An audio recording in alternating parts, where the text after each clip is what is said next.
evening, everybody. Welcome to another live episode of The Breakdown. It is September 15th, 2024. And I just want to kick things off by letting everybody know we're doing something new tonight. We have the new camera. It's up and running. We've done some beta testing with it. Hopefully it's going to make it through the entire show. So if it doesn't, we may pause things and then very quickly come back. But want to take a second to say a big thank you to everybody who has been supporting us through our Patreon page, as well as everybody who sent us e-transfers, because it was thanks to you that we were able to get this camera. And it does a lot more than just a webcam. It's a webcam, and that's cool, but it's also literally a portable video studio. And so we're going to be trying to have some fun with that at some of the major events coming up across the province in the next little bit. And that's the thank you and the plug to start things off. So let's just get right into it, because it was quite a week. There's some events coming. There's some other events coming, and we're very excited about next week's show in particular, because we've got a FOIP back, and it's spicy, but we couldn't put the whole thing together for tonight. So next week, it's going to be good. Starting right off, we got to talk about, how is this a thing? How does this continue to be a thing? For anybody who's listening to the audio version, what I'm talking about right now is the good folks at Calgary Lougheed have decided that one tinfoil hat convention isn't enough.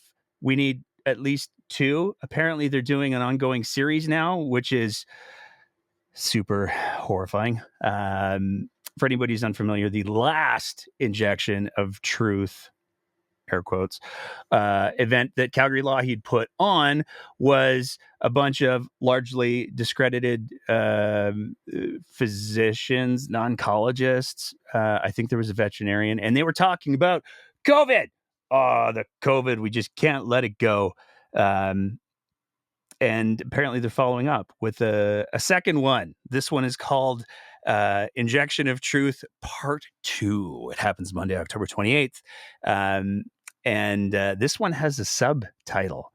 It's Follow the Money, which is good advice, I think, by and large. And maybe somebody will eventually do for them too, because their financials have got to be fascinating. But they've only announced one name so far, and we wanted to take a quick second to talk about that name. The name that they've announced is Doctor, and it's a PhD doctor. It's not a doctor of medicine doctor, but Dr. Dennis Rancourt, who is a physicist, which is not the same thing as a physician. And he's got quite the impressive CV. He was actually fired from the University of Ottawa for a number of complex reasons. There was a bunch of litigation that happened. It was a whole thing. But one of the biggest reasons why he was fired is he was giving entire classes. Every single person in the class who went to Dennis Rancourt's physics class got themselves an A+ in advanced physics. Now, I'm no physicist, but an A+ in advanced physics sounds like it should not be something that everybody gets. That's a hell of a curve. So he was, for that and other reasons that we don't want to get into. That was the big one. That was the one the university cited for parting ways with him. He also has some other thoughts that aren't related to physics, which, as we've seen from the good folks at the UCP Constituency Association of Calgary Lougheed, as long as you have some experience in some areas, they'll let you talk about just about anything as long as it has to do with COVID and vaccines. And sure enough, Dr. Rancourt is on the public record talking about COVID and vaccines. But some of the things he said are pretty wild. He claims there's never been any proof of a COVID-19 virus. He also claims that the symptoms were due to the psychological stress from the pandemic response. So you see, people weren't experiencing symptoms until after the pandemic response started, and all of those people who got symptoms or died did so because of some sort of fascinating little conversion disorder piece. Anyways, this is the first speaker that Dr. Rancourt, the physicist, again, not the physician, will be. This is the first person who's going to be speaking at the non-oncologist convention part 2. Also, reportedly speaking, not yet confirmed, will be Calgary Lougheed MLA Eric Bouchard, who hosts these events, who, by his own admission, and I can say this because we have video of him saying this, his businesses were failing catastrophically before COVID. And then COVID happened and he had something new to blame it on that wasn't his own. I don't know if the word incompetence is the right word. Lack of business acumen might be another possibility. I'm really not sure what it would be. But anyways, he blamed COVID, and allegedly also UCP MLA Scott Sear, who, if you go to our Twitter timeline, we're not going to get into it tonight because it would take the whole show to go through. But Scott Sear has some very, very close ties to a gentleman named Mitch Silvestri, who is a fascinating character because he was, I think he still is, the president of the UCP Constituency Association in Scott Sear's area. He's also somebody who likes to put Uncle Sam on promotional materials talking about how every Albertan should have the exact same gun rates that Americans have, because of course they should. They shouldn't. We shouldn't. No one should.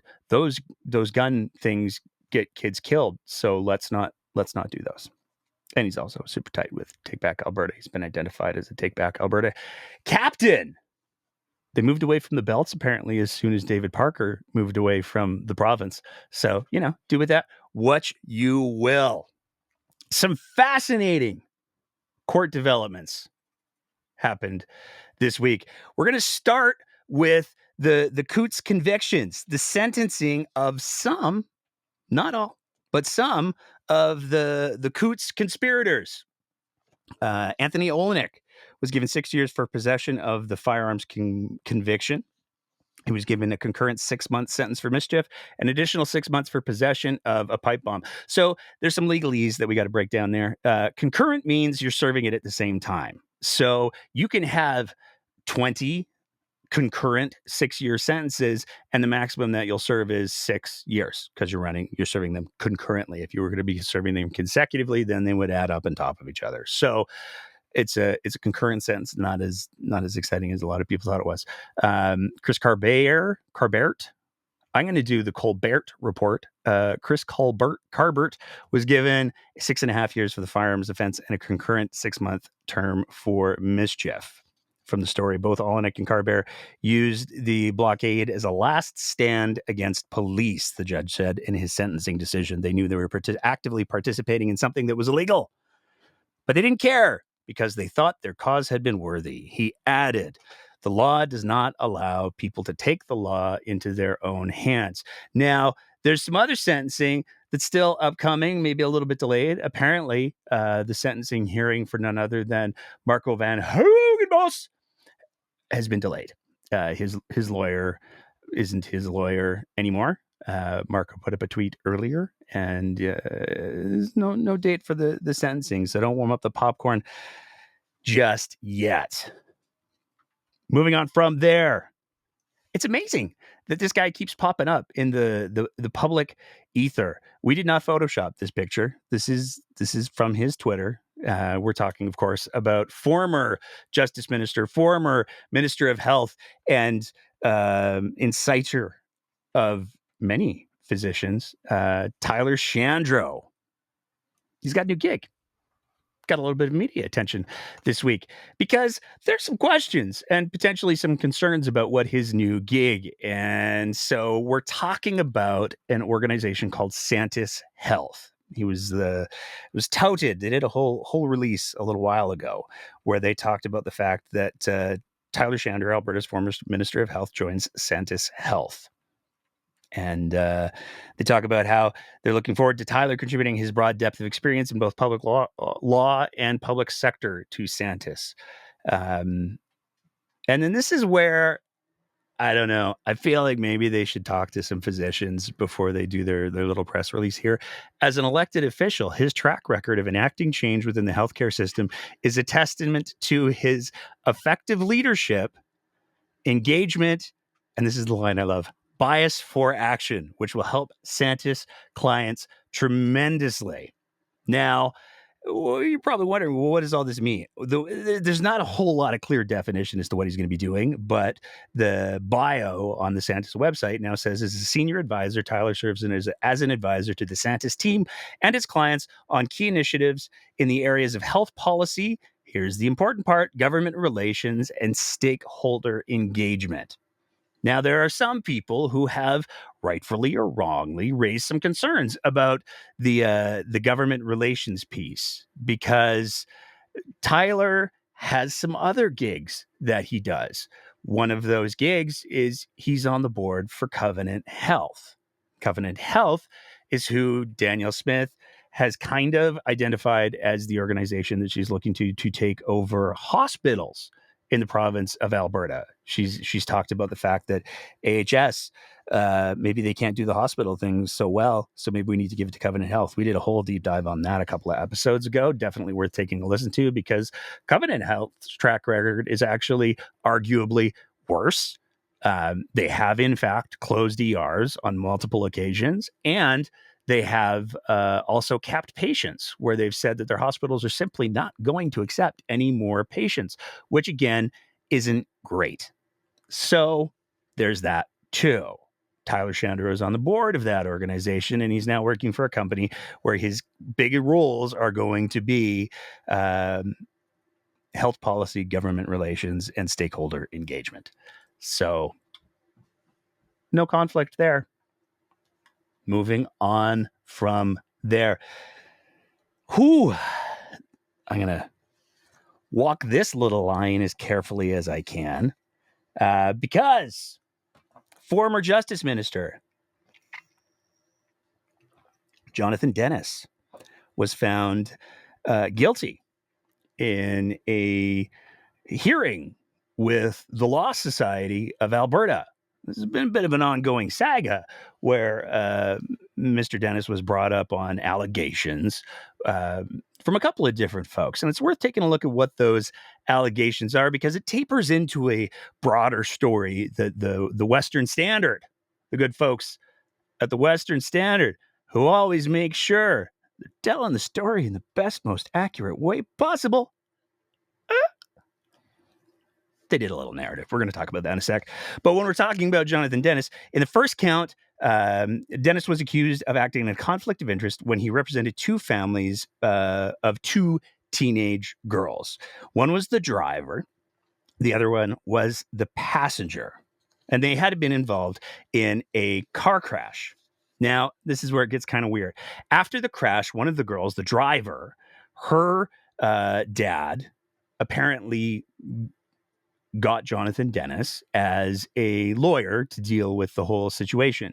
The dad and the girl gave a statement to Dennis, and her father sent photos of the crash scene to Mr. Dennis.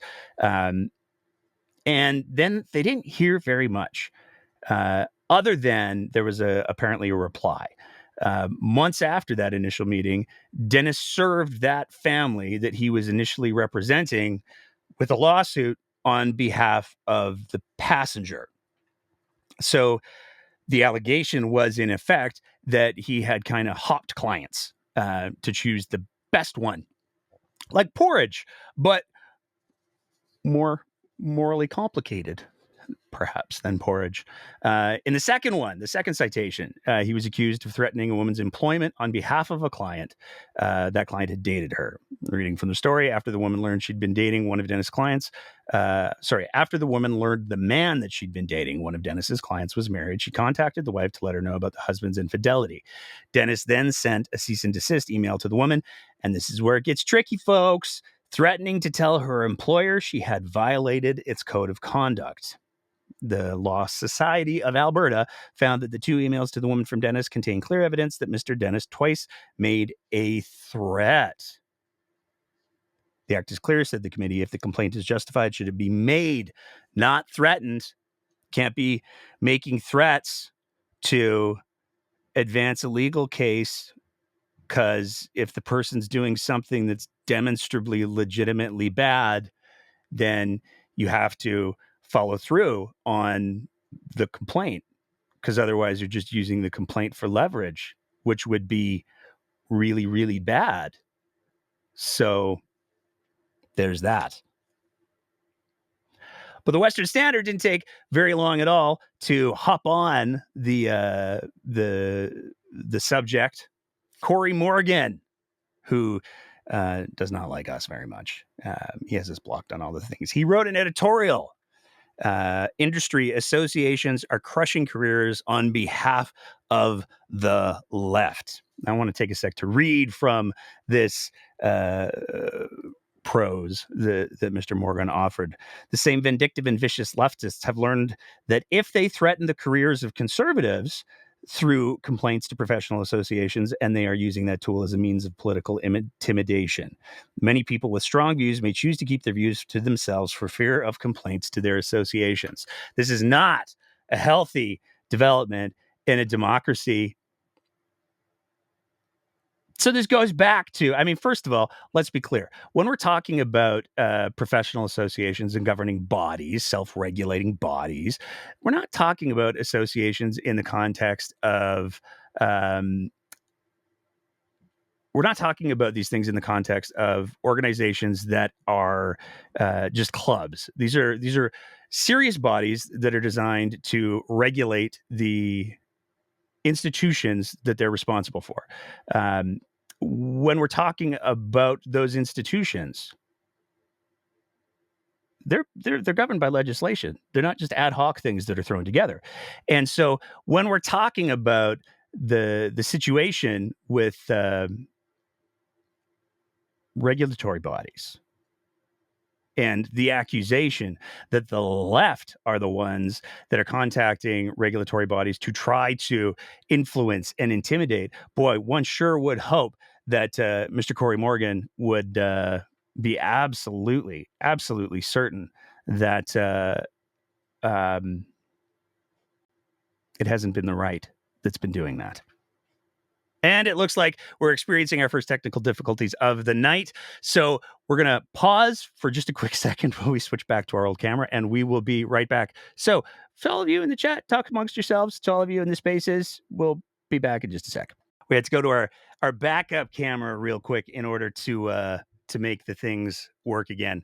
But we're back now, and we're gonna soldier on, because it wasn't just the Coutts boys that got into trouble, that had new headlines this week. It was also a certain publisher of a certain Western Standard News, I guess, publication. We got to talk about Derek Fildebrandt for a sec, because his trial started on Wednesday and wrapped up a little bit later in the week. So it started on Wednesday, and that was where the teens testified. So for anyone who's unfamiliar, Derek Fildebrandt has been charged with threatening to kill some kids. Just another normal day in Alberta politics. Derek Fildebrandt was charged with issuing death threats to 4 teenagers. The teens testified that after a 14th birthday party, they were waiting for a friend, and they were going to meet their friend after having done some birthday party stuff and continue on with the celebrations as 14-year-olds are wont to do. They were waiting in front of Fildebrandt's house for a few minutes. They were talking amongst themselves, playing on their smartphones, as 14-year-olds are wont to do. And they noticed that there was this shifty guy looking through the windows. He looked upset. He looked angry, as if he's almost come from an airport in Eastern Canada, where he, in an absolutely sober manner, did a whole rail about tampons in the men's washroom. That gentleman then came out of the house, and this is where the stories diverge. The kids say that the man was holding something in his hand. We were all arguing about what it was, and then he said, he allegedly being Derek Fildebrandt, "I'm going to shoot you." And then we were confident it was a shotgun. Another one of the kids testified that Fildebrandt said, "I'll shoot you if you come back here." The kids ran. Fildebrandt chased them. I don't even think I have to say that he allegedly chased them, because in the court statement, including the 911 tapes, Mr. Fildebrandt's on the phone saying, "Oh, I'm chasing these kids down. I've been attacked," is one of the turns of phrase that was apparently being used. He drove his truck up onto the sidewalk. Things got silly. Derek went home. The police came in and said, and Mr. Fildebrandt's his version of things was a little bit different. The way that he said it was, "I yelled like an angry old man with a cane on the sidewalk. That's the extent of it," Fildebrandt told police. "I'm an old man with a cane." Yelling at them to get off my lawn. He's 38. Derek Fildebrandt is 38. If he's an old man, I'm not prepared to be whatever that makes me, because I've got a decade almost on Mr. Fildebrandt. So the idea that 38 makes someone an old man is not something that I'm prepared to handle. He says, "I'm an old man with a cane yelling at them to get off my lawn." The 38-year-old former politician said, explaining he believed they had vandalized ornaments telling dog animals not to let their animals pee on his property. And that is frustrating when people, it's more the poo. When people leave like dog poo on your lawn, that's horrifying. That's no fun. A little bit of dog pee, what are you going to do? People walk their dogs. Fildebrandt was unable to determine what, if any, damage they may have caused to the lawn signs. So he thought that they were breaking the lawn signs, but he wasn't able to determine if there was any damage to the lawn signs, which were worth about $20 to $30 at most.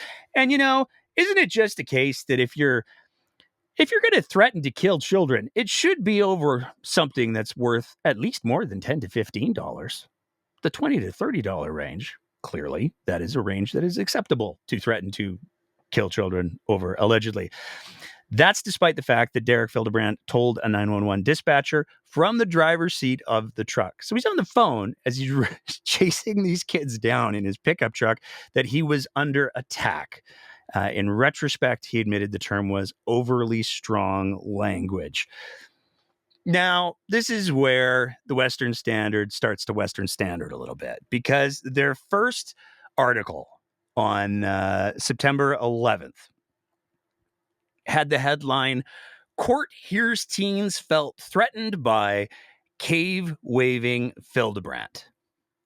So it's not like the publication that Derek Fildebrandt owns put up a headline that was in any way biased, right? Because he's just a guy with a cane. He didn't threaten to kill them and then run them down with his truck and drove on a sidewalk. That's not what happened, except the only part that's up for debate is whether or not Derek threatened to kill them.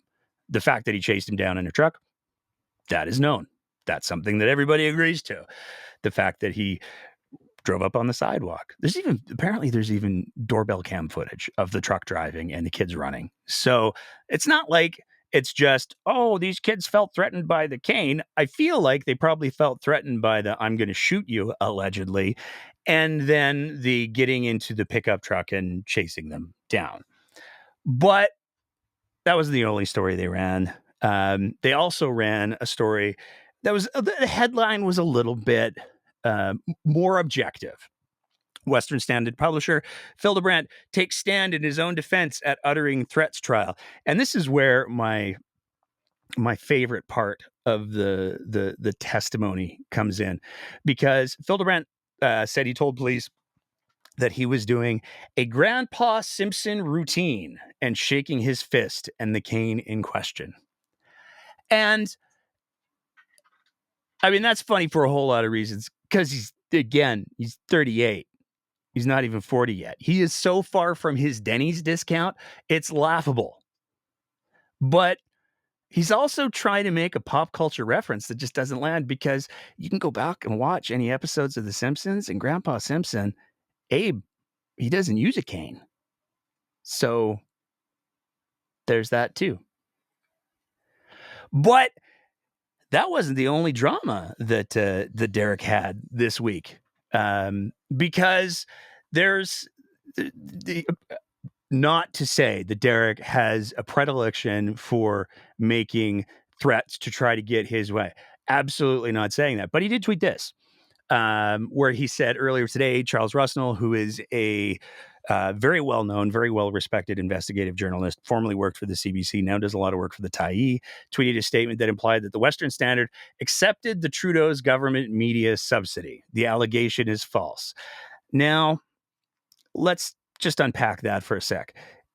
The statement implied the allegation is false. Okay, I'm not sure how an implication equals an allegation, but whatever.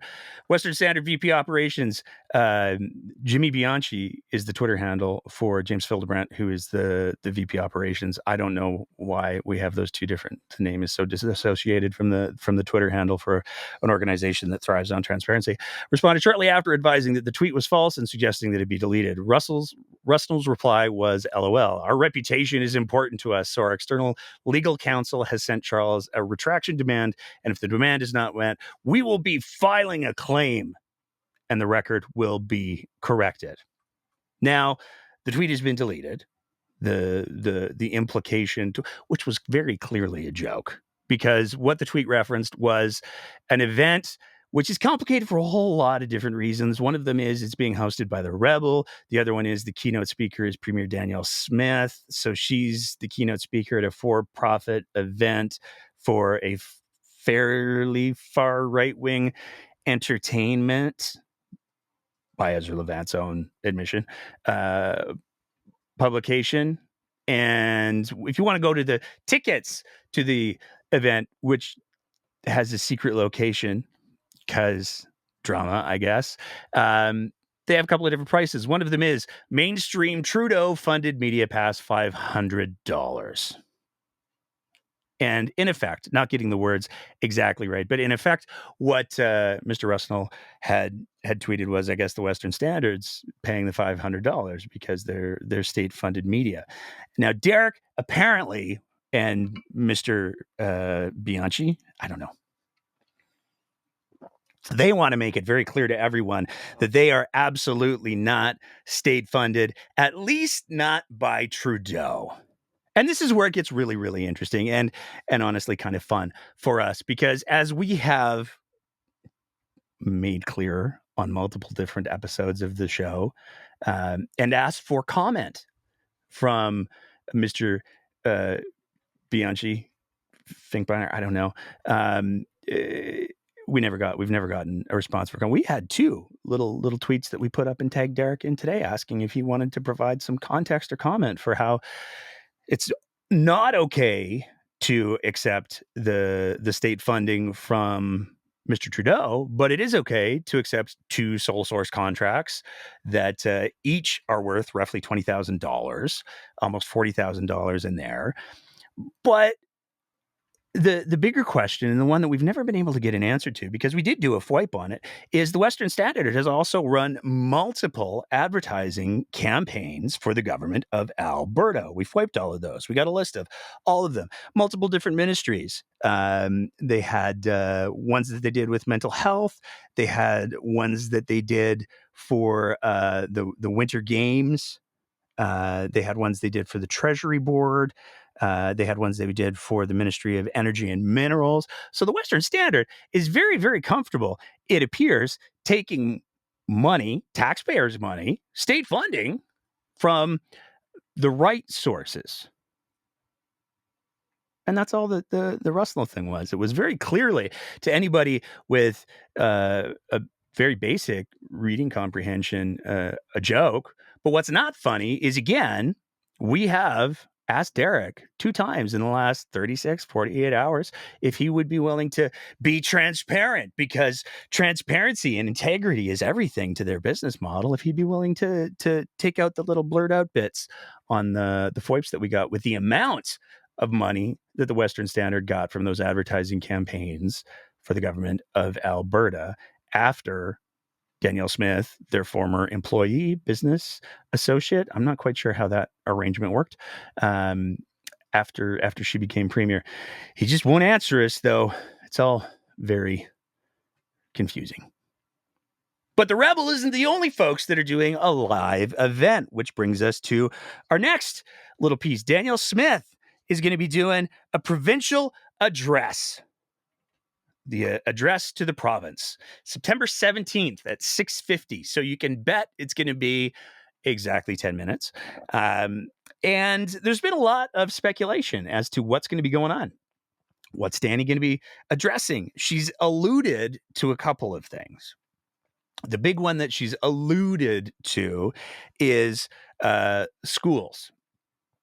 We've already done a couple of episodes on the state of schools, the fact that there is wild overcrowding. Teachers are burning out already, and we're only in like week 2 of the school year. But the administrative burden that's being placed on teachers is enormous. And it's only about to get bigger with the policies that Danielle Smith is going to be doing, punching down on trans kids and LGBTQ2S plus youth, because the amount of, and any kid who wants to get any kind of decent education when it comes to human health and reproduction, because all of these things are being massively changed to put a much larger administrative burden on teachers. Allegedly, part of the big announcement that we're going to see on Tuesday has to do with how Danielle Smith is going to fix schools. I wonder if she's going to break them all up into separate pieces. That would be totally off-brand. But that's not all that we got to talk about in regards to Danielle Smith, because there's a lot of other stuff that's going on. We're going to try to do this in as linear a pathway as we can, because Danny had a very, very, very busy week. And it started with the Sean Newman podcast. So for a little bit of context, we're going to play a couple of clips from the Sean Newman podcast where Danielle Smith kind of tilted her hand a little bit on a couple of issues, and where she surprised some folks with some of her answers, quite frankly, because Danielle Smith is one of the people who said that she was hoping for a victory at Coutts when it came to the insurrectionists who were illegally blocking the border with guns to have a last stand with the police, which I can now say with confidence because that's what the judge said happened. But she was a big whoop whoop for the Coutts boys, and part of her whole campaign for leadership was to look at ways to make things easier for the Coutts boys, make things easier for everybody who tried to stand up to the tyranny of reality. And she was asked about the Coutts verdict and the sentencing on that podcast.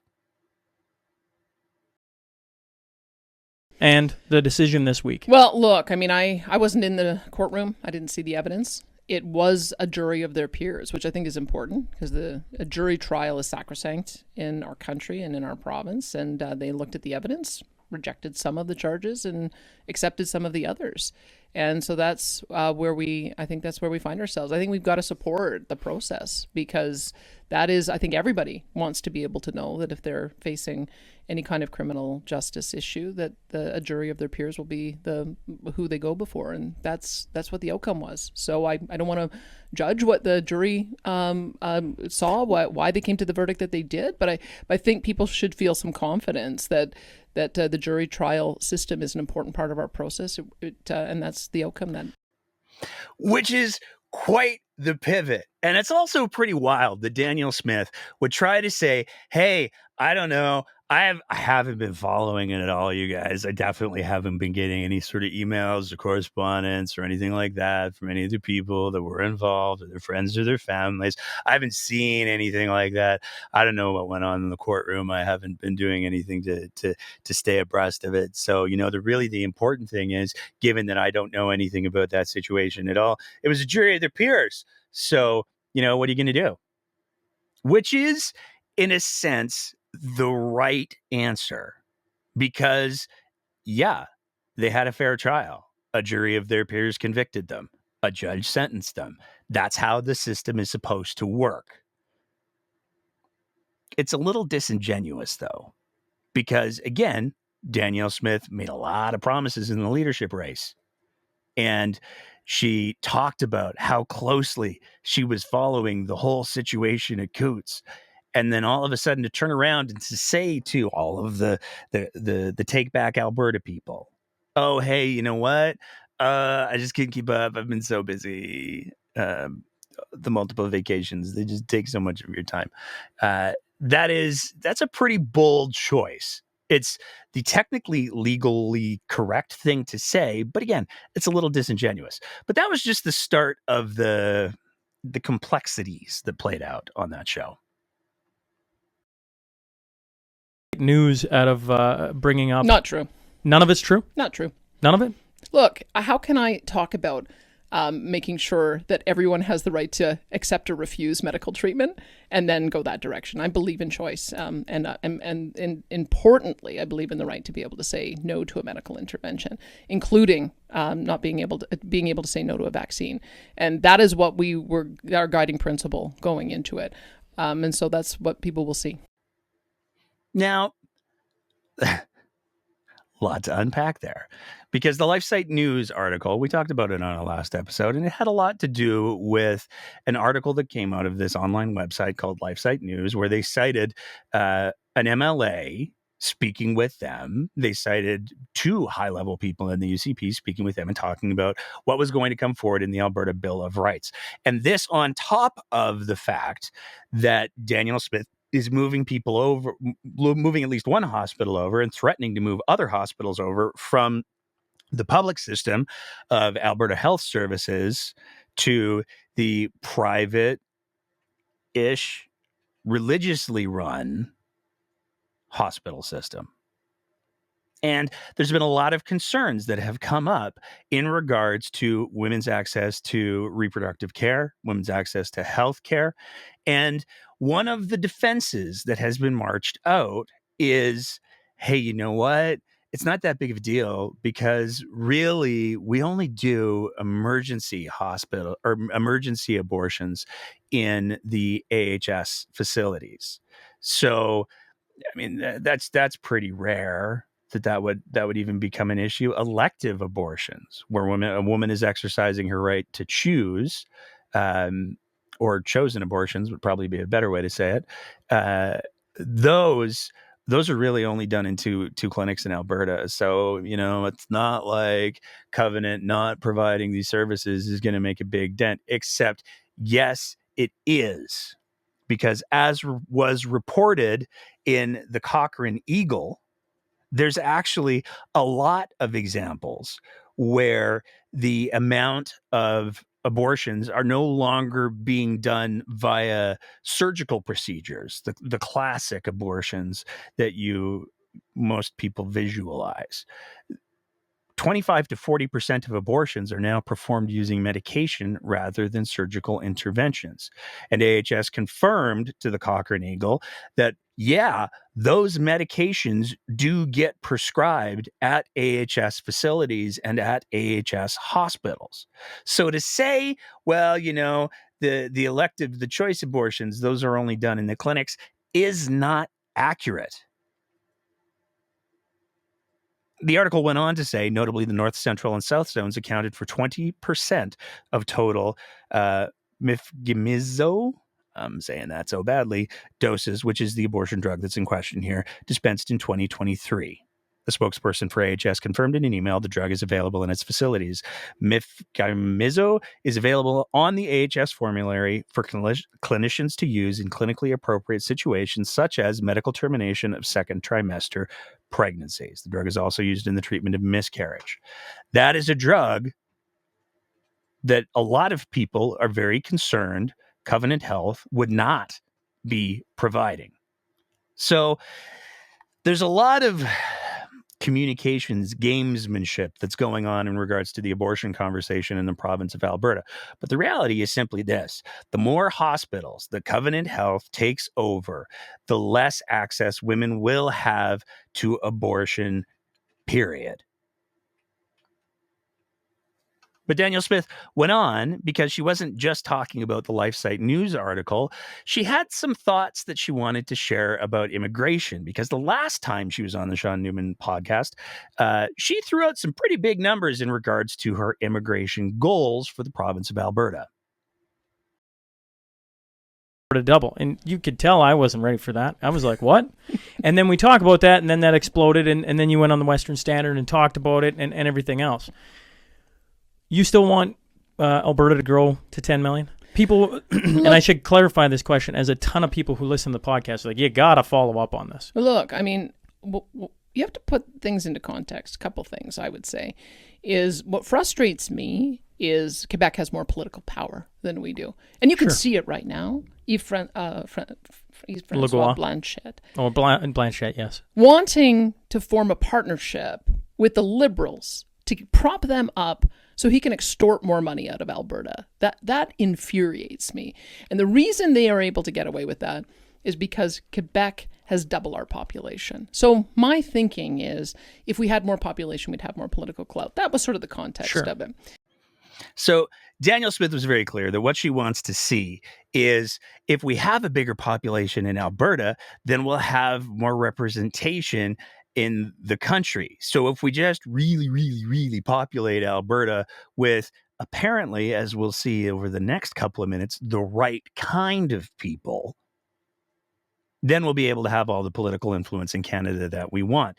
And things did escalate from there, because Danielle Smith on September 12th put out a tweet where she made some pretty big claims. And it was, as we're going to demonstrate, a pretty big about face.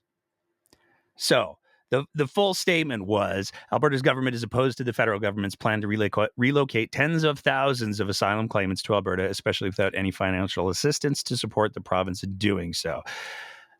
False. Alberta has always welcomed newcomers who possess our shared values, and we will continue to do so. However, last year alone, a record of over 200,000 people moved to Alberta.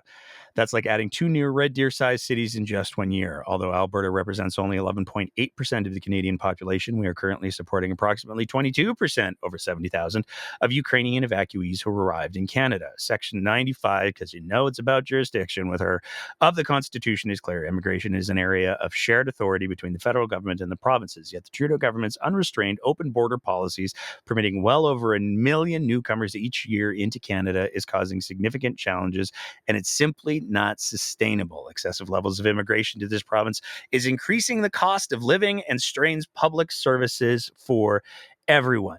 Now, this is pretty wild, because Danielle Smith just a few months ago made the argument, hey, you know what? If we get all these new people to Alberta, then what we'll be able to do is have a bigger tax base. So not only will we have a bigger percentage of the population of Canada, so we'll have more political clout, but we'll have more taxes. So we'll be able to buy more things. Those skybox seats don't come cheap. She didn't say the last part out loud, at least, but that was the crux of her argument. But there is a particularly complicated dog whistle that's going on in this statement. And this is the part about Alberta has always welcomed newcomers who possess our shared values. Now, there's a lot to unpack there, because the immediate questions are, well, what shared values are we talking about?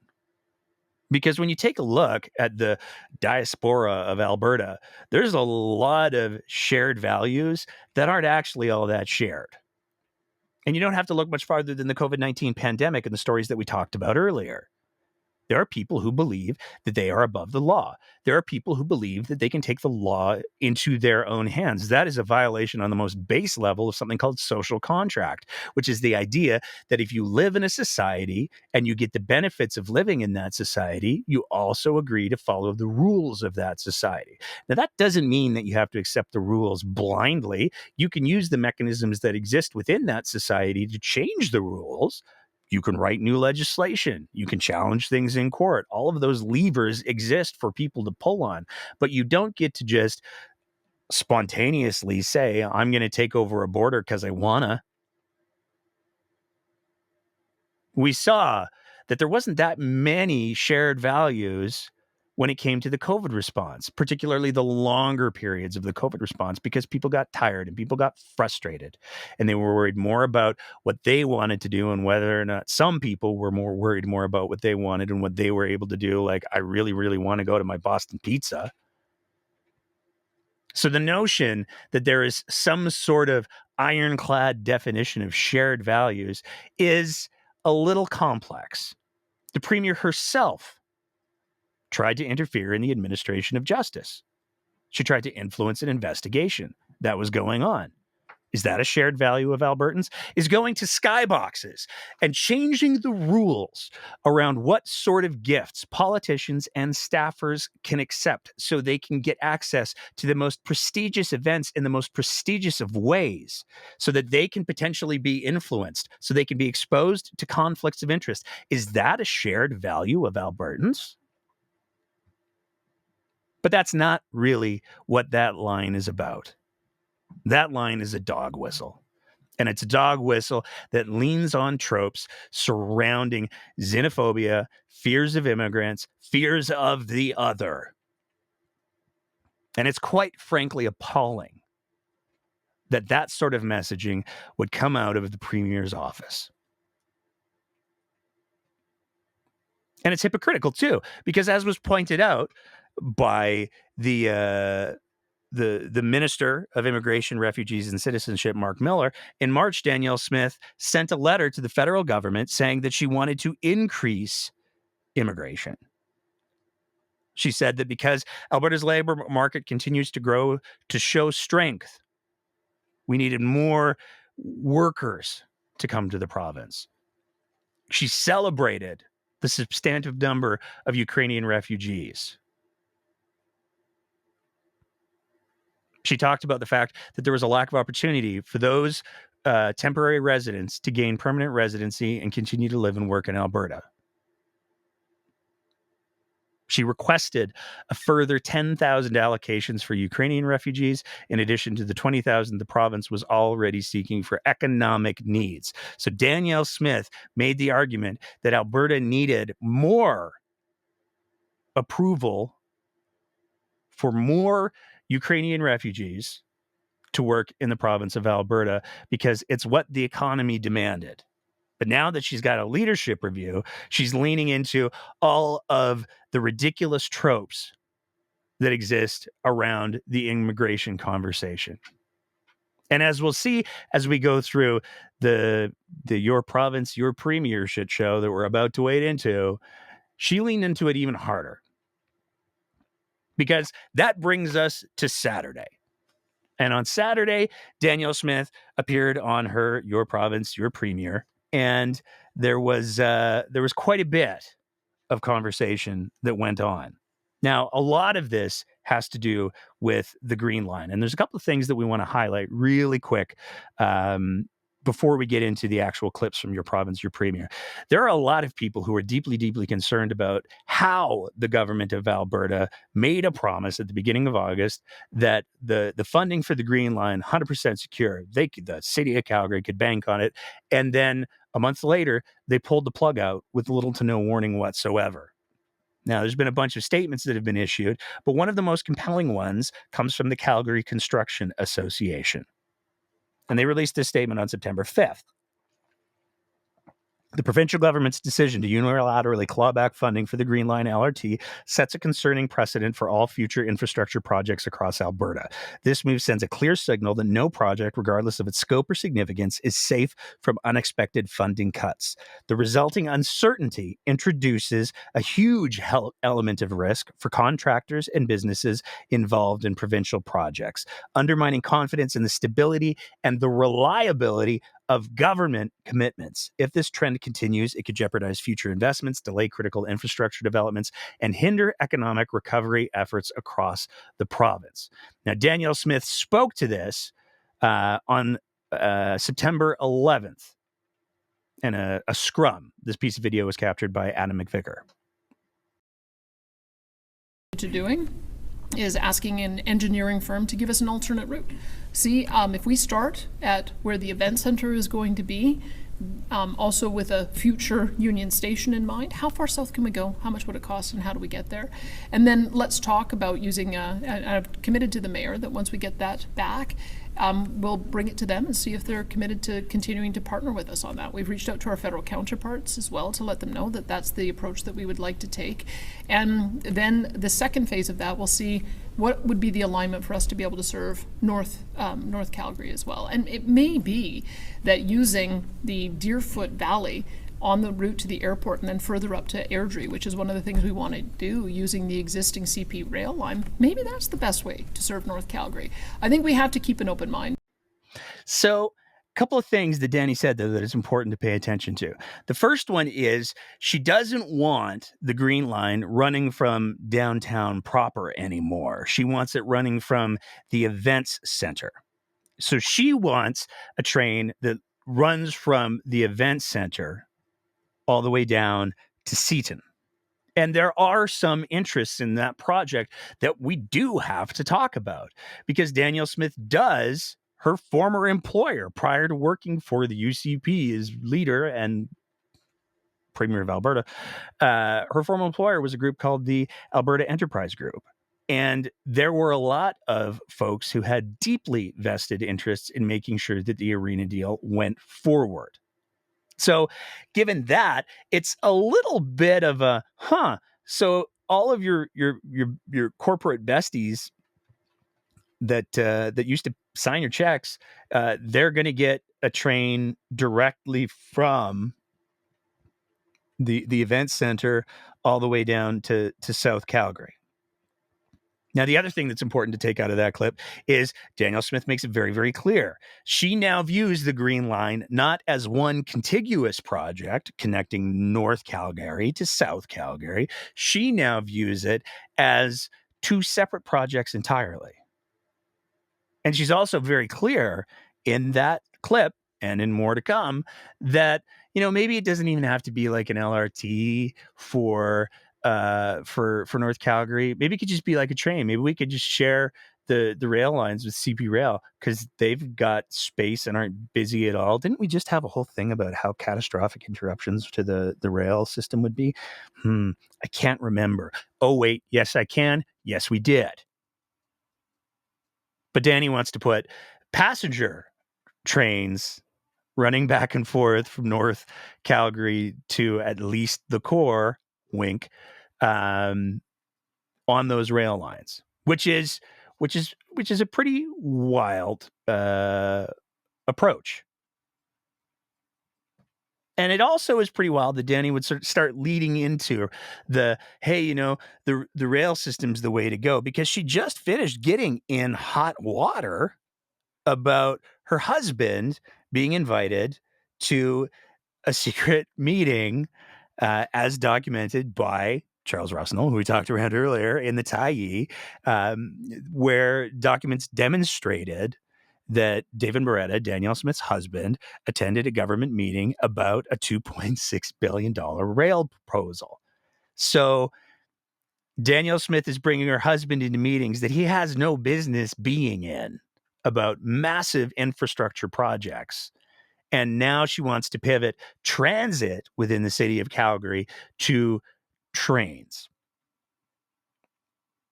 Now, Devin Dreeshen spoke just a couple of days later on the Alberta Update, the taxpayer-funded propaganda half hour produced every week or so. And he shared his thoughts about what happened and why it had to happen the way it did. What's next? What will we see play out? And will we get a look at sort of new proposals here in the near future? Yeah, so we, as a province, we love building LRT projects, because obviously that relieves traffic for commuter traffic, for truck and car traffic. So we love to see transit projects work.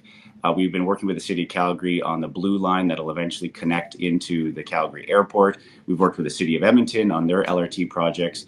But when it comes to the Green Line, our new engineering firm that we've contracted out will have a new alignment that will ideally stretch down to Shepherd and even to Seaton, to the South Calgary Health Campus, which again is going to see a big increase in the amount of riders for this transit system. So we're looking forward to it. We're still working with the City of Calgary. And I hope Calgarians, this new alignment is something that they'll be proud to see. Now, again, we hear the Seton piece come up, and that's an important piece because, again, there's potentially vested interests involved. A couple of city councilors in Calgary have raised concerns that one of the biggest people who has been saying, oh, this green line alignment that the city has going on, it's just not going to work, darn it, is somebody who's actually the board chair of one of the developers in Seton. That gentleman's name is Jim Gray. And if those city councilors are correct, and Jim Gray is pushing for a cheaper, less effective version of the Green Line that services only South Calgary, because that way he'll get his company more money from the development that they're doing, then that certainly would be something that one would think should be made clear from the get-go. Which brings us to your province, your premier, yesterday. To intend to take over the Green Line. There's been talk about proposed realignments along Deerfoot and stuff that have been dismissed as infeasible for many good reasons. And I worry this is because you want to build the line for as cheap as possible, and maybe there's influence from private companies such as Lyricon. So my question is, how can we trust that your government will build a Green Line alignment that will serve the needs of Calgarians as best as possible in the city for the next century, even if it isn't the cheapest option or doesn't align with the interests of private companies? Well, look, we're going to talk with the city about what we do for a northern option, but I think we want to work on this together with them. I feel just in looking at the process, we've been disconnected from it, as has the federal funding partners, and even council has really delegated the oversight to an independent board, and things went a little off the rails, shall we say, because of that. So we would want a new governance structure where we can be making these decisions better. I mean, we have expertise on building large capital projects through transportation and economic corridors. We're in the middle of doing a review of how we would be able to build out an entire commuter rail system. And so my thinking is this, that Airdrie to Okotoks has a line that is currently fed by heavy rail. That's the kind of rail that CP uses. And we've begun our conversations with CP about whether we might be able to build a companion line on their right-of-way that would be dedicated to passenger service going all the way from Okotoks through the south, stopping in downtown, going north, stopping at the airport, and going on up to Airdrie.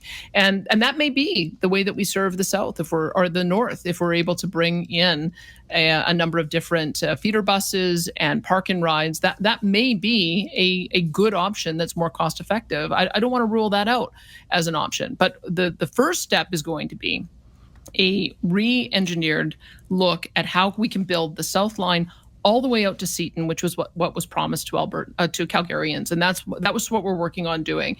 I hope we can get that far, because I think that would be a win for all three levels of government, and Calgarians in particular. So you see how the goalposts have already moved. Just a few days prior, it was, well, maybe we can use the CP rail tracks to connect North Calgary to the downtown core. Now it's maybe we can use the CP rail tracks from North Calgary to Okotoks, which is pretty wild, because the implication there is that there would be development of a commuter rail network running from Okotoks to North Calgary to Airdrie, apparently, at the same time as a commuter LRT from the downtown core to Seton. It's almost as if that would be, I don't know, duplicating the work. But there's some other things that we have to tease out of that little section there, because first of all, yes, it's good that there was an independent board assigned for the creation of that infrastructure. If you take a look at how the arena deal that Danielle Smith is so fond of is structured, there's an independent board for that. Because you can't have city councilors who don't have any experience and background in major infrastructure construction projects deciding that they're going to go in and, but what if we did this with the urinals or the hand washing stations? Hey, David Staples.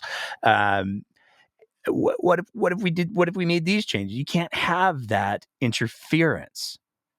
So the independent board wasn't a bad thing.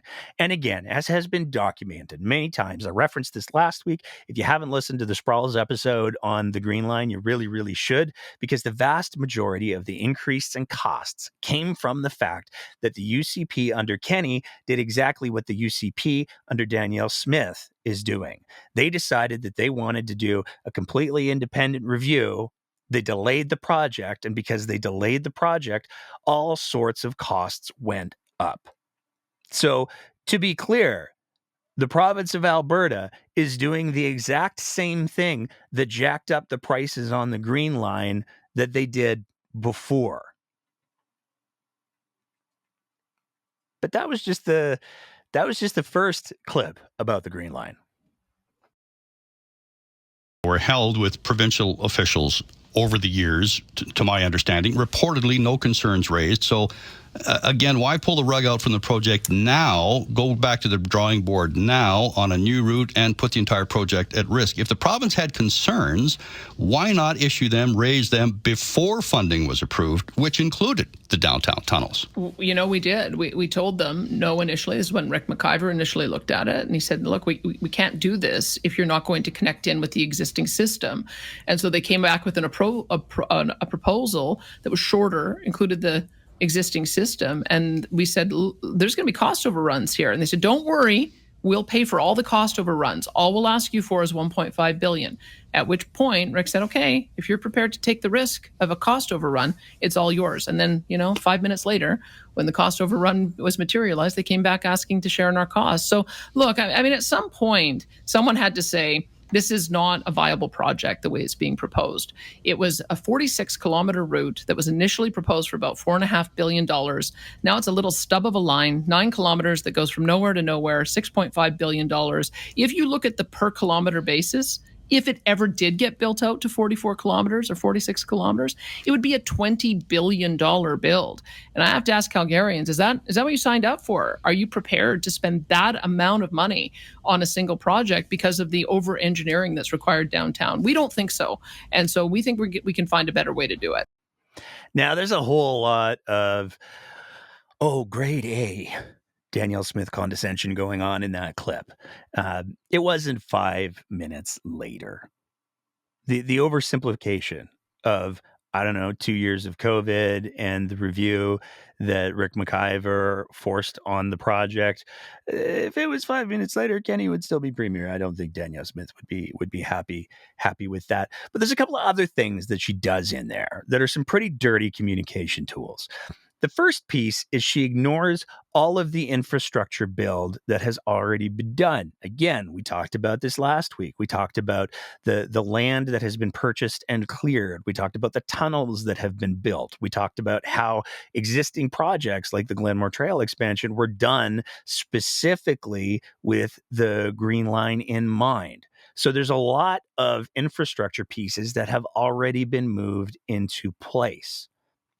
She also seems to ignore that the most complicated part of the entire build is going to be the downtown core.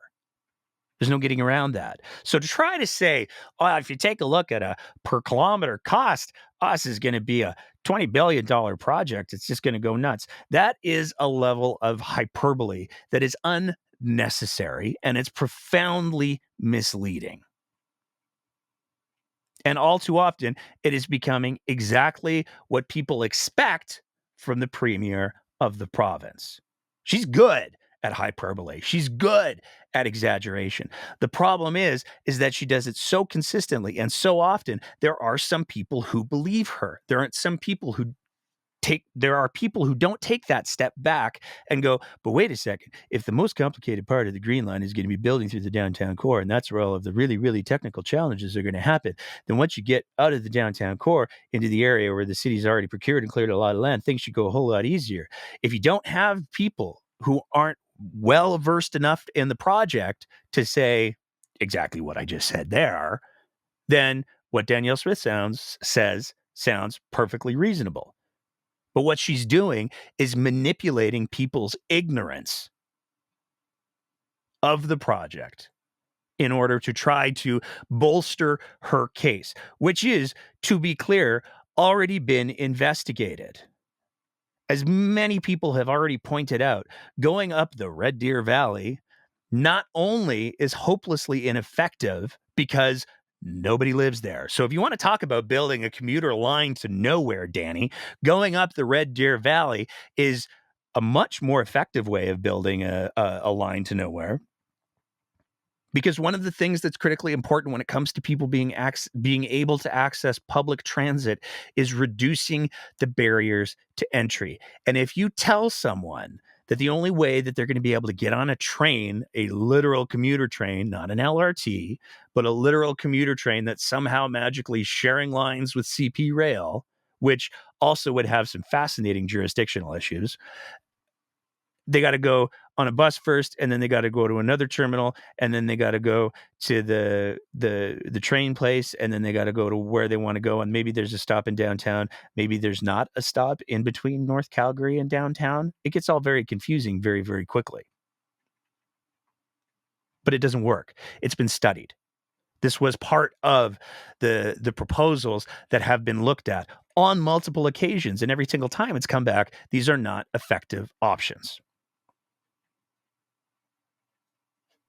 But there's a little bit more, because remember how just a couple of days earlier, Danielle Smith was saying, well, we've committed to getting a company. Turns out they've already got a company. Used in the past successfully is one that has given us an assessment on the blue line. We want to extend the blue line all the way to the airport. We've got sort of the next leg that we funded to 88th Avenue, but we want to have another avenue so that we can at least start building out that airport station.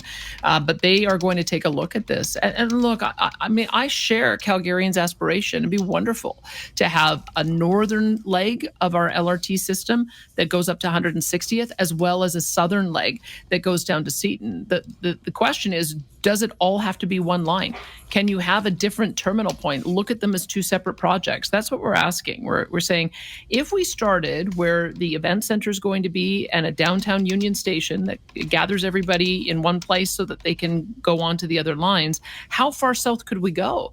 Could we go to Shepherd, or could we even go to Seton?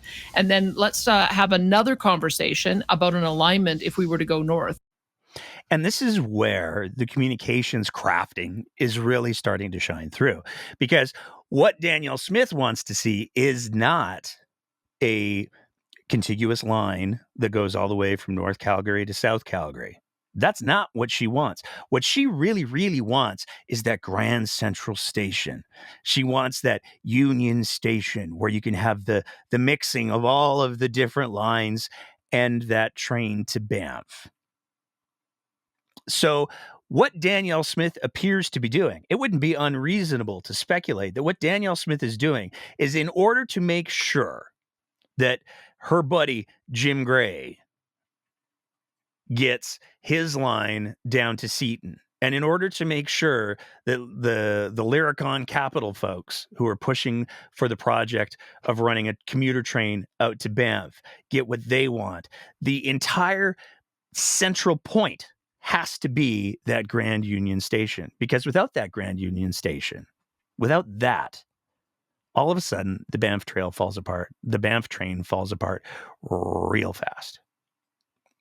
And it's worth noting that Lyricon Capital has been pursuing that train to Banff for quite a while now. It's also worth remembering that it was looked at by the former UCP government.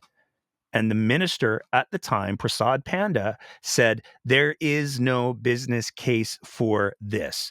And they rejected the project. So Danielle Smith, despite her own government's assessment that the train to Banff did not have a business case, is pulling the rotting corpse of that line out of the grave, and she's throwing it on top of the green line because that's what she wants. But I mentioned Jim Gray. I'm speculating. It's not like Danielle Smith has been following Jim Gray. It's not like he's had any sort of undue influence potentially on her decisions, right? That's just speculative, right? standalone stollery in Edmonton.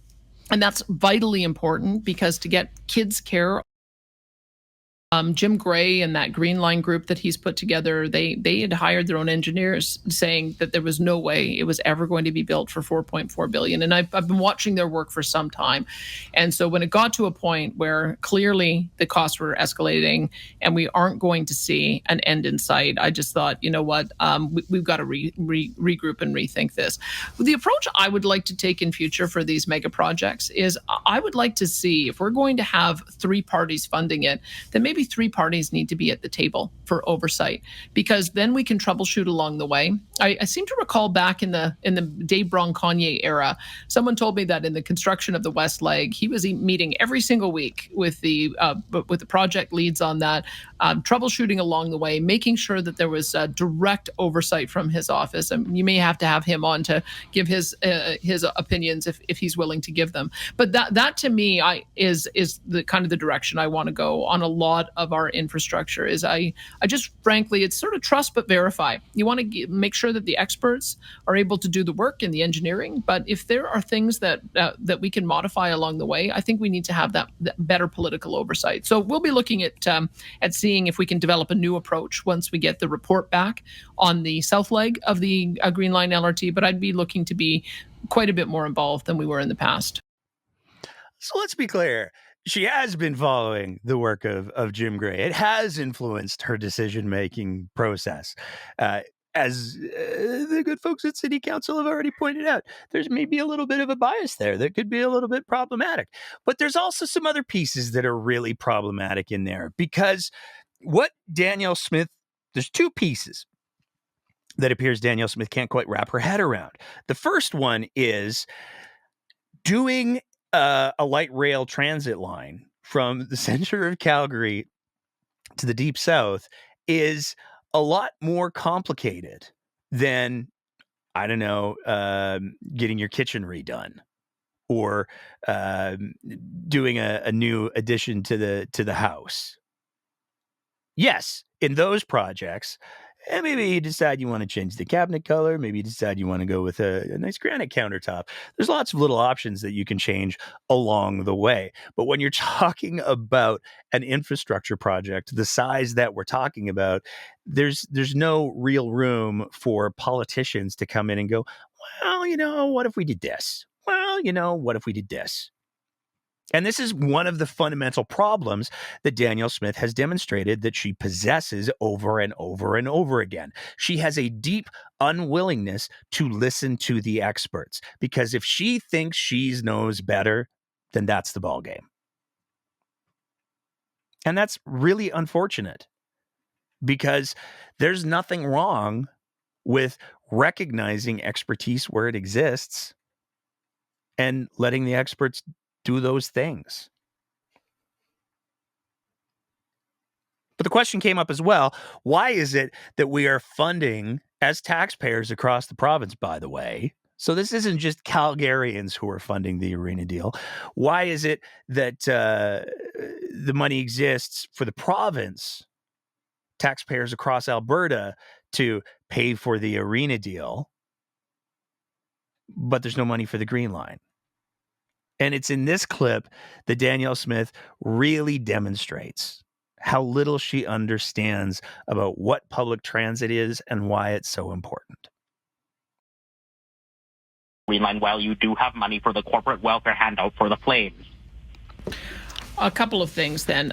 So first of all, with building roads, I 100% agree. It's why we completed the ring road on time, actually a year early and on budget. And so that gives an alternative route for Calgarians and those coming to Calgary all around. Edmonton had been completed for some time, so that's one route. We also know that the Deerfoot is one of their major thoroughfares through Calgary, and it needs to be upgraded. So I think we're in the process of renovating and redoing over a dozen bridges and 5 interchanges. And so, yes, we absolutely also need to improve that thoroughfare. When it comes to, look, the City of Calgary asked us to assist them in gentrifying downtown. And one of the initial proposals they came up with was that they wanted us to spend $200 million to help renovate condo conversions that would, in our view, benefit private companies. And we didn't think that that was the right way to go. But when they came back and said, hey, could you bridge the gap on this deal that we've signed and want to sign with the event center, where you build the road infrastructure to be able to get people going in and out. You help us build the LRT station there. You build a community facility that people can use. You bulldoze the Saddle Dome. We thought, okay, well, if we can pay for the infrastructure to support this project, we're prepared to do that. And we've limited our amount. It's $300 million that we're putting for the infrastructure improvements, $30 million for the community arena. And I think that that's the kind of example of how we can play a role in using public dollars to benefit the public as a whole to see some of these big projects go through. See, the whole point of public transit is you're supposed to try to get cars off the roads. You're supposed to be able to make transportation available to people who can't afford maybe a car, who can't afford maybe all of the gas that it takes to drive around those ring roads. So you can improve those roads all that you want, but it doesn't do anything to help the people who need to and want to access public transit. And it's really unfortunate that the emphasis is on the roads. Because the reality is, yes, Alberta is growing in population. There's no question about that. The province of Alberta did the whole Alberta is calling program to try to get more people to move to Alberta. And that is going to mean that more people need to move around. So the question, the responsible question, one would think would be, what is the best way to move the most amount of people around efficiently? And the research has been done. It's not cars. So if the government of Alberta was legitimately interested in investing in the transportation infrastructure for the city of Calgary, they would be looking at making sure that there is a well-researched, well-thought-out transit system that is going to serve Calgarians, not the people who are building the arena, and not the people who are building new developments in the south of Calgary. And this is where the your province, your premier piece gets to be so incredibly frustrating. Because Danielle Smith was asked about healthcare. And in this short clip, she demonstrates that she almost gets it, or worse, that she does, when it comes to the importance of having an integrated healthcare system. Standalone stollery in Edmonton. And that's vitally important because to get kids care all in one place is going to be able to deliver, I think, better experience for the patients and the staff. Kids care all in one place is going to be able to deliver a better experience for both the patients and the staff. And on this, I find myself shockingly agreeing wholeheartedly with Danielle Smith, because on this, she's absolutely correct.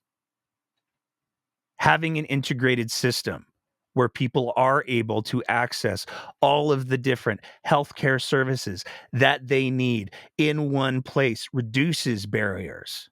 It creates infinitely better health outcomes.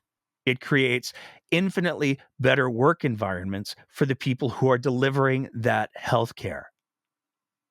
Danielle Smith recognizes that that's the best type of environment for kids, all at the same time while she's dismantling the integrated healthcare system that was the envy of the world for no discernible reason other than she wants to.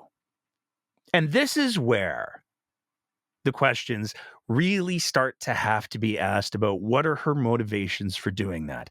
Because if Danielle Smith recognizes that an integrated healthcare system results in better outcomes for everyone, why is she dismantling the public healthcare system that is Alberta Health Services, if for no other reason than to bring in more private, profitized providers? Because it's always about the money. She's doing it in Airdrie Urgent Care. where the government of Alberta put forward $85,000 and asked a group of doctors to put together a proposal for a private, for-profit urgent care. She's doing it in hospitals in rural Alberta, where she has already begun the process of flipping an AHS hospital over to Covenant Care. There's not a whole lot yet of money to be made when it comes to kids. But when it comes to the drug addicts, well, nobody really cares about them, right? Those people, those we can profitize.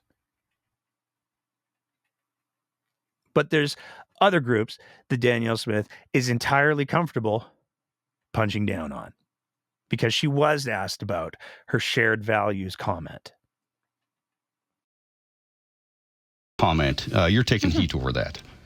But I don't think that I should. I talk about shared values all the time. Well, I talk about how we're built on the basis of freedom and family and community and free enterprise and philanthropy you and said faith. you continue to welcome newcomers who possess our shared values, and some 100%. people see that as People should come to our province for a couple of reasons. One, they want to work and they want to contribute to everything that makes Alberta great.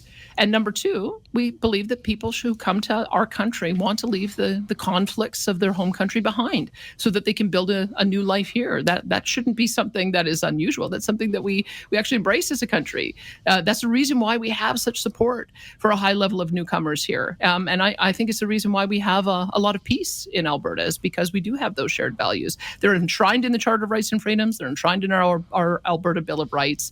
It is the culture of Alberta, and I'm pretty proud of that. Now, again, there's some problems there. People should only come to Alberta if they want to work and contribute to the great society that is Alberta. And that they should leave the conflicts that they're fleeing behind. That acknowledges kind of that there's a lot of different reasons for people, A, to leave their countries, and B, to come to Alberta, which, to be clear, can be two entirely separate motivations. And this is where the refugee piece gets to be so appalling. Because there are people who are fleeing countries, the circumstances of which are horrifying. And they're not able to bring their families back with them. They're not able to bring their families to Canada with them immediately. There are people who undergo racial persecution, religious persecution, sexual persecution. There's a whole list of things that people in other countries in other parts of the world can be persecuted and killed for. And some of those things affect their entire families. There are countries whose economies are dependent on people who come to countries like Canada, provinces like Alberta, to earn money, to send money back to their home countries so they can get more people out of those conflicts. And to say that you should come to a country like Canada and a province like Alberta and just forget it all. Forget those family members who are still suffering, whether it's under oppression or under poverty. You should just forget those people and move on, is unbelievably cold-hearted.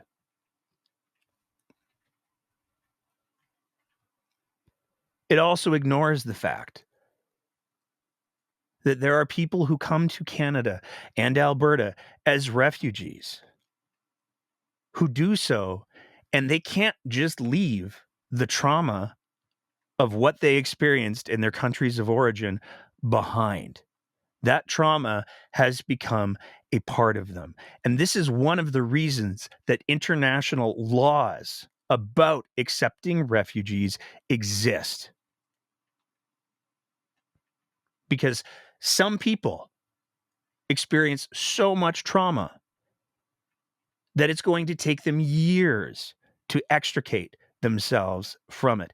And if there is a failure that exists, it is that we as a country have not done a sufficient job to make sure that the refugees that come to our borders are getting the care that they need. And it's going to be even harder to do in a healthcare system that is being ripped apart by somebody who's doing so only for personal vendetta and private gain. And if it seems like I'm hitting the refugee part a little bit hard, it's because Danielle Smith hit it way harder. And in a statement this week, he said, we simply cannot afford it. But doesn't that fly in the face of the Alberta is Calling campaign to attract more workers here, and a letter to the Prime Minister back in March asking to allow for 10,000 more allocations for Ukraine evacuees? Let me tell you the difference. The difference is that if you have an employer who has hired a worker and needs a pathway to get them in as a temporary foreign worker on a pathway to permanent immigration, that's a different pathway. Of course, we want to enable that because that helps our job economy. It allows them to have an income right away to support themselves. It allows them to be able to pay taxes right away. That is the perfect way in which immigration should work. That's why we've been asking to take more control so that we can have more economic immigrants come connected to the jobs we have available. Let me tell you what the federal strategy is that when somebody arrives at the airport and does a refugee claim, they clear CBSA, they get put in a cab, and they get taken to the navigation center in downtown Calgary and downtown Edmonton. And then all of the costs are on us. They don't have a job to go to. They don't have a network to help them. They don't have the ability to get a home. They're living in shelter spaces. That is not an optimal approach. And that is quite literally what is happening. Because in the past, there used to be somewhere around 3,000 or 4,000 people who would come in through our ports of entry at airports. Last year, it was 41,000. This year, it's already 31,000 to the end of July. We're on track to see 60,000 people come through the airport. That is the most secure way for the federal government to be guarding our borders. They can tell people, no, to get on a plane, you have to have a visa. You have to have a legitimate reason to come there. They have thrown open the borders, and they're putting the costs on the provinces to manage the cost of that. It's driving up the cost of housing. There isn't appropriate spaces for anyone. There isn't an easy pathway to get them self-sufficient, and we just can't afford it. We're at a point now where we did welcome 70,000 Ukrainian evacuees in 2022, 2023. I'm amazed and astounded by the outpouring of support from the Ukrainian diaspora community, because that was almost a seamless integration into Alberta. But the way they're doing it now, with just random people showing up at the airport and then being dumped on the drop-in center, that's not fair to anyone. It's not fair to the person who's coming to our country, and it's certainly not fair to the citizens of the two big cities that are receiving them. And it's also not happening. Certainly not on the scale that Danielle Smith is talking about there. That is unadulterated fiction. And it is absolutely appalling that the Premier of Alberta is going to misrepresent the situation with refugees coming into the country so ludicrously. And we're going to break down just how ludicrous some of what she has said is. But all you need to do, if you want confirmation of what Danielle Smith says, is go to the federal website for refugees, the Government of Canada website that deals with refugees. And it's very, very clear. When you come to Canada and you claim refugee status, the CBSA evaluates whether or not there is a need for you to make a claim. That's the first filter that happens. Not all claims are accepted immediately.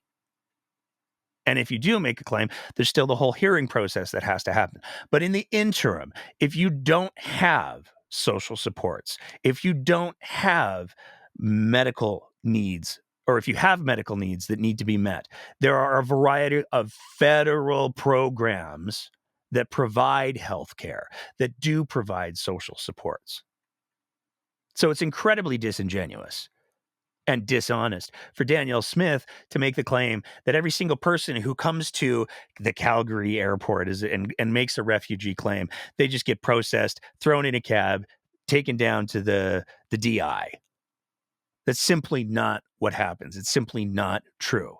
And the costs don't entirely get handed off to the Alberta government because there are federal programs. We talked about this when we talked about Danielle Smith's dental care plan and her objections to the federal dental care plan, because refugees have access to a federal program that provides health care and dental care. So she's just lying. And she's manipulating numbers in a really, really gross way. Because if you take a look at the actual numbers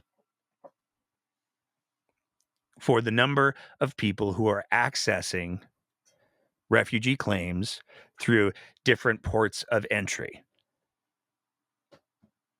you have to really take a look at the different types that we're talking about. So, yes, for the entire country, there are, as of the end of July, 31,435 people who have come through airports and said, I cannot go back to my home country because they're going to kill me or they're going to hurt me. Please help. Which is, again, an international law issue. How many of those people, how many of those 31,435 that Danielle Smith talked about there, how many of those are actually coming to Alberta? 380. That's it. She's using national numbers, and she's not making it clear that she's using national numbers. And she doing so in the way that she does it is a dog whistle, and it's irresponsible. Because people listening to that program, you heard the clip, they would be entirely justified to think to themselves, my God, there's 31,000 refugees coming to Alberta. And when you take a look at what the actual breakdown for the numbers are for land ports of entry, 215. So when we're talking about how many people through all ports of entry have made refugee claims in Alberta this year, you are talking about a total of 595. 595. That's it. But Danielle Smith is willing to throw around numbers like 60,000. She's willing to make it sound like Alberta has had 30,000 people come into the province so far. No, it is 595. That's it. Through all ports of entry, 595 people in the province of Alberta have claimed refugee status. Period. End of sentence for this year. And where it gets really telling is if you take a look at the numbers year over year, which you'd better believe we did. Because if you take a look, from January to July in 2023, last year, Canada accepted 40,135 people claiming refugee status. That is for the entire country. Oh, but we're on track for so many more this year. It's going through the roof. Well, that's probably because she's talking about the fact that the airport numbers haven't really changed, but the ground numbers have. The land ports of entry in 2023 for the whole year were 29,455. For this year, 9,240. But let's compare apples to apples. From January to July in 2023, Canada accepted 40,135 people claiming refugee status. For 2024 so far, 41,435. Canada is on track to accept almost the exact same number of refugees that we accepted last year. There is an increase for the entire country of 1,300 more, which again, taken in the context of the fact that Alberta has only taken in 595. They're not flooding through our airports. They're not flooding through our borders. It's racist dog whistling. It's xenophobic. That's all that it is. And it's horrifying that Danielle Smith, as the Premier of Alberta, who is afraid only for her leadership review, it appears, is willing to put the safety of not just the 595 people who came to Alberta trying to escape whatever it was that they're trying to escape at risk. But as we have seen with hate crimes in this province time and time again, and as we have seen in the threads and the comments in the threads on all of the social media platforms, people do not do a very good job of differentiating past skin color. We saw this out of 9/11, where 6 members of the Sikh faith, people who had nothing to do with Islam, were targeted and beaten. Were the targets of violence and hate language. This is a reality. And it's a reality that has persisted in this province. And for Danielle Smith to stand up on her radio platform and misrepresent these issues so grossly is unbelievably irresponsible. And the tragedy of it is it's that kind of rhetoric that leads to the kinds of environments that many of these people are trying to escape from. The metric of whether or not we allow people to immigrate to Alberta should not be, yeah, but can we make money from them? Do they have jobs guaranteed? Can we make money from them? That should not be the only metric. Because if we've become a province that has become so economically driven only that we are able to turn our eyes away from genuine suffering, that we have the ability to help, that is more of a reflection of the shared values that Danielle Smith talks about. The healthcare system is in crisis. There's no question about that. It's not being helped by people like Tyler Shandro starting wars with physicians and driving physicians out of the province. It's not being helped by people like Danielle Smith ripping the healthcare system apart when she on some level knows that what she's doing is creating more problems. If you want to take a look at the major flaws in our systems, whether we're talking about education or whether we're talking about healthcare, it is not the immigrants. That is a lazy trope. We have underfunded these institutions that should be cathedrals for the people who live in this province for decades. That's where the problem lies. Rather than addressing the actual problems that exist in healthcare, we have politicians who pursue policies that generate more instability and more harm. And to blame it, turn around and blame it then on immigrants and refugees no less, is the laziest and grossest type of politics that I can, quite frankly, imagine.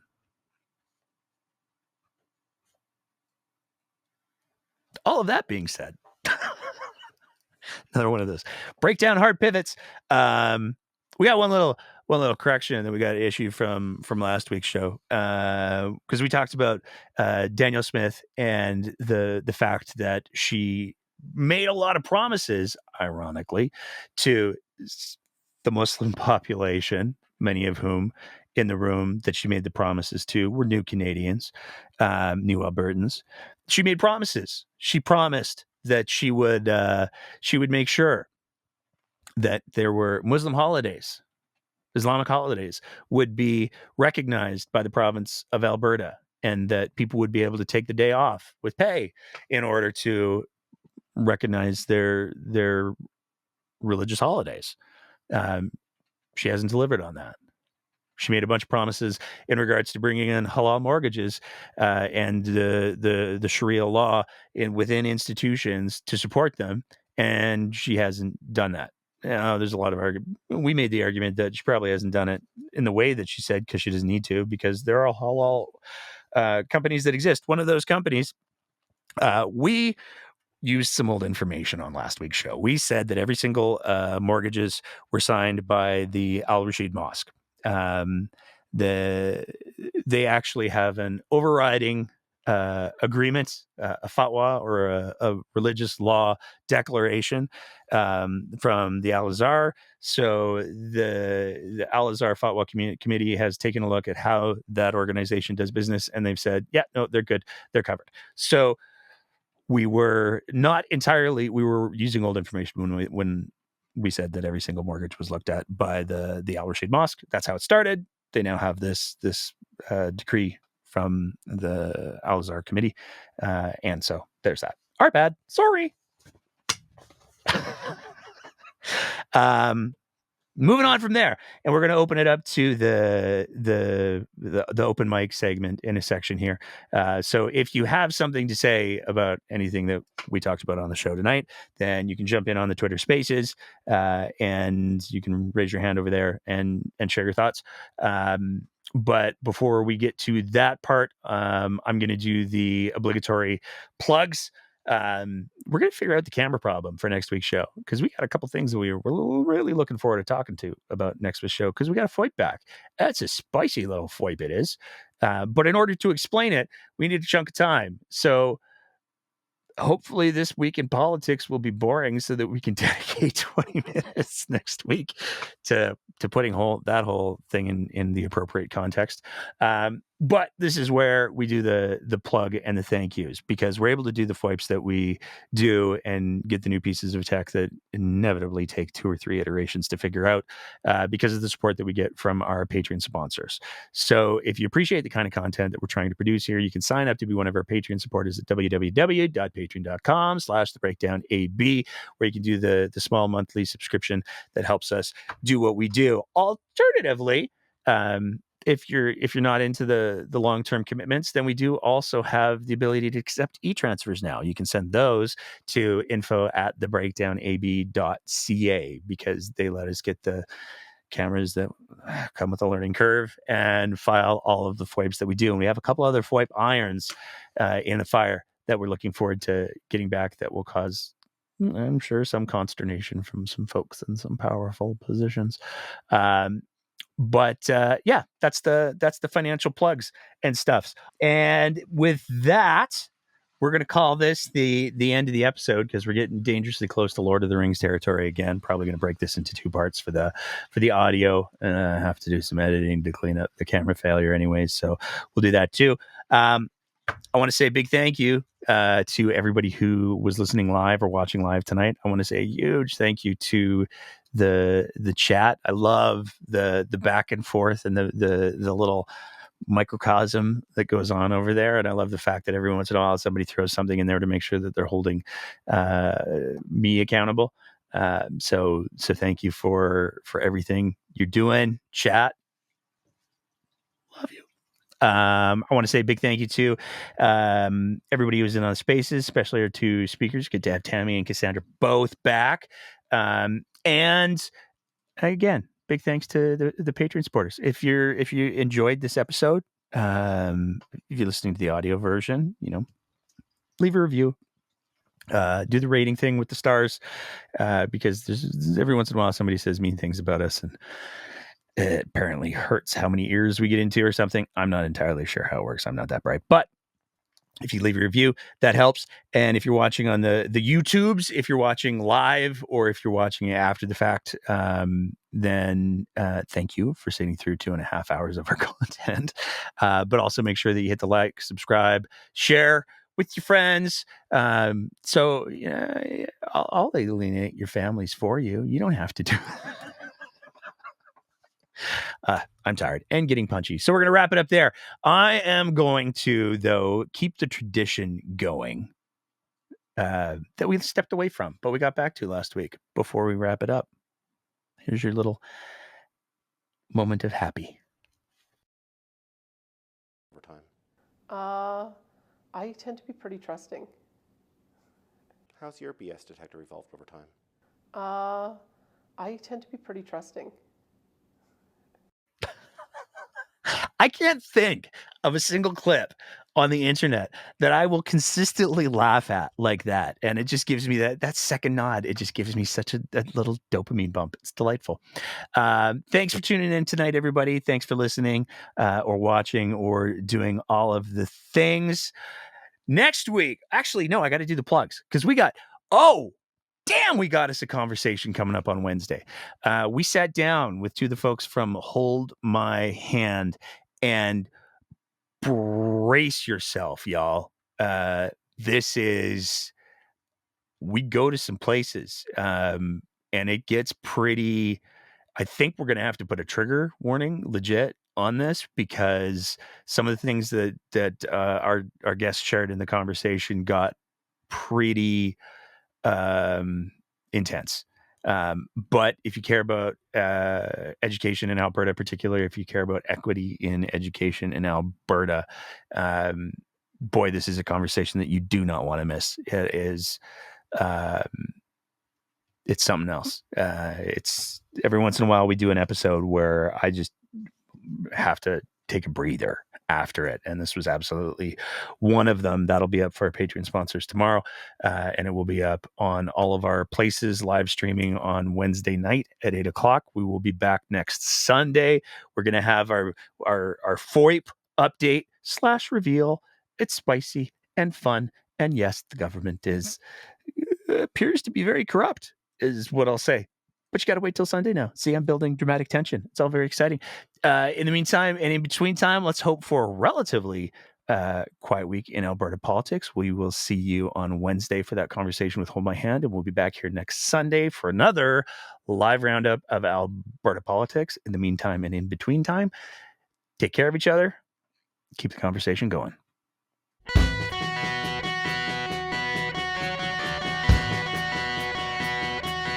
Thank you.